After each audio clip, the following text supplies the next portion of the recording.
আমি সাগর শরীফ জিন্দানি দরবেশ আনোয়ার হোসেন সাহেবকে জিজ্ঞাবো আজকে। উনি একজন অভিজ্ঞ লোক, জাননেওয়ালা, বুঝনেওয়ালা। এই জন্য ওনাকে প্রশ্ন করতে চাই।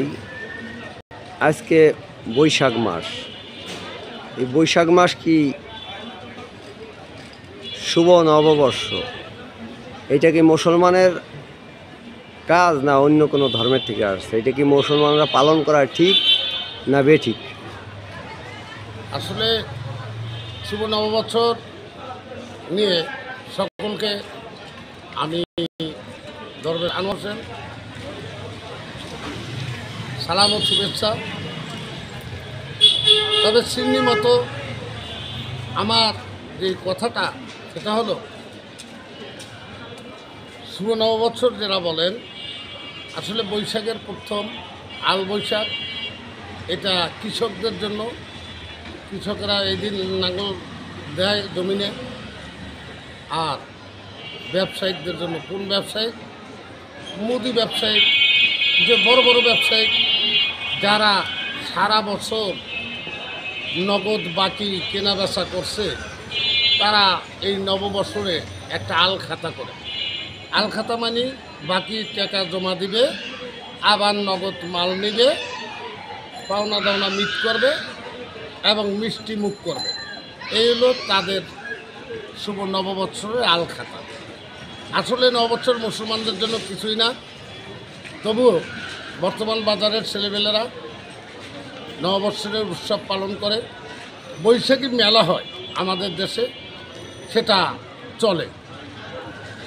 বৈশাখী মেলা বিভিন্ন জায়গায় হয়, যেমন আগের দিনে ঘোড়ার দৌড়, এগুলি হয়তো বৈশাখে বিভিন্ন খেলাধুলা, বিভিন্ন পুতুলবাজি, এগুলি হয়তো গান বাজনা হইতো।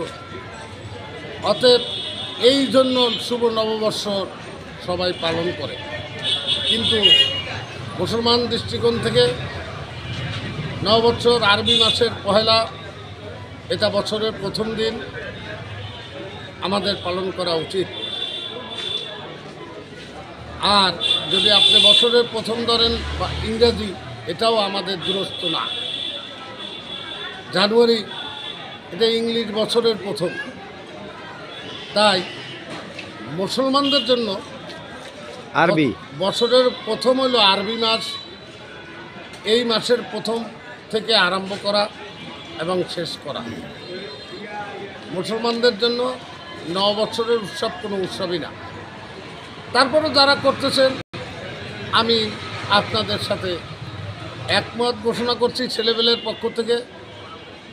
আর মেলা বাণিজ্যর দিক থেকে, ব্যবসা বাণিজ্যর দিক থেকে যারা হালখাতা করতেছেন, নতুন হালখাতা বাকি বক্কা আছে, সেগুলি তুলে আনার জন্য একটু মিষ্টিমুখ করাবেন, আপনার লোকজনগুলো দাওয়াত দিবেন। এই সেই হালখাতা শুভ নববর্ষ। আমি এর সাথে ঊর্ধ্বেও কিছু জানি নববর্ষর সম্পর্কে, এগুলি আপনাদেরকে বলবো না। তবে এটা না পালন করাই উত্তম। আজকে নববর্ষর সম্পর্কে এতটুকুই বললাম, এর চেয়ে বেশি কিছু আমার বলার নাই। আসসালামু আলাইকুম ওয়া রাহমাতুল্লাহি ওয়া বারাকাতুহু। ইয়া মুর্শিদ ওলি আল্লাহ। আমিন।